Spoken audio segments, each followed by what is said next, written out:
খাদ্য জনসংভরণ ও ক্রেতা স্বার্থ বিষয়ক দপ্তরের উদ্যোগে ও বিদ্যালয় শিক্ষা দপ্তরের সহযোগিতায় বিদ্যালয়গুলিতে কনজিউমার ক্লাব খোলার উদ্যোগ নেওয়া হয়েছে।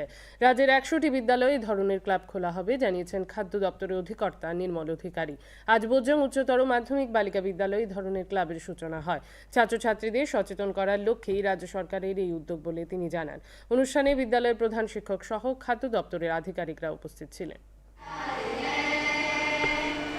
মূলত ভোক্তা সচেতনতা সম্পর্কে ছাত্রছাত্রীদেরকে সচেতন করার জন্য এই যে প্রোগ্রাম সেটার আয়োজন করা হয়েছে।